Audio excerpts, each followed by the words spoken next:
see the Straits of Hormuz fully open.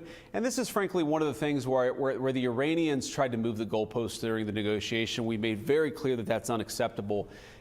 We came to the negotiation saying the United States, what we've given here is a ceasefire. We've stopped bombing the country. What we expect the Iranians to give up is a full reopening of the Straits of Hormuz. Carrying oil and chemicals passed much earlier today after first trying yesterday.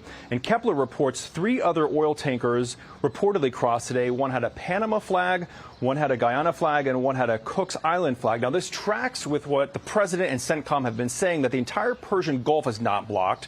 Rather, the U.S. is preventing ships from entering or exiting Iranian ports. Now, an Iranian military spokesperson has been warning of retaliation, writing, if the security of Iranian ports is threatened, no port in the Gulf or the Sea of Oman will be safe.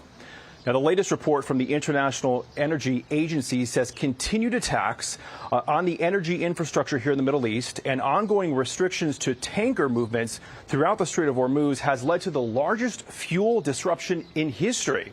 Now, initially, the deepest cuts in oil came from the Middle East, heavily impacting jet fuel. But if things remain as is here in the Middle East, scarcity and higher prices in places like the United States. Basically, the truth will be told to the lie that there's so many mines and so much military threat from the Iranians that it's not worth going through. And you're starting to see that confidence come up.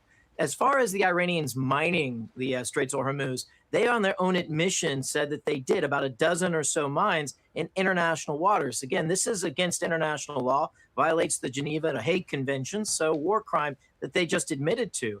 But again, sending the mine clearance and clearing out a route is what has apparently been done, not the entirety of the Strait of Hormuz, but at least that route. And that's at a minimum all that's needed to get the ships through.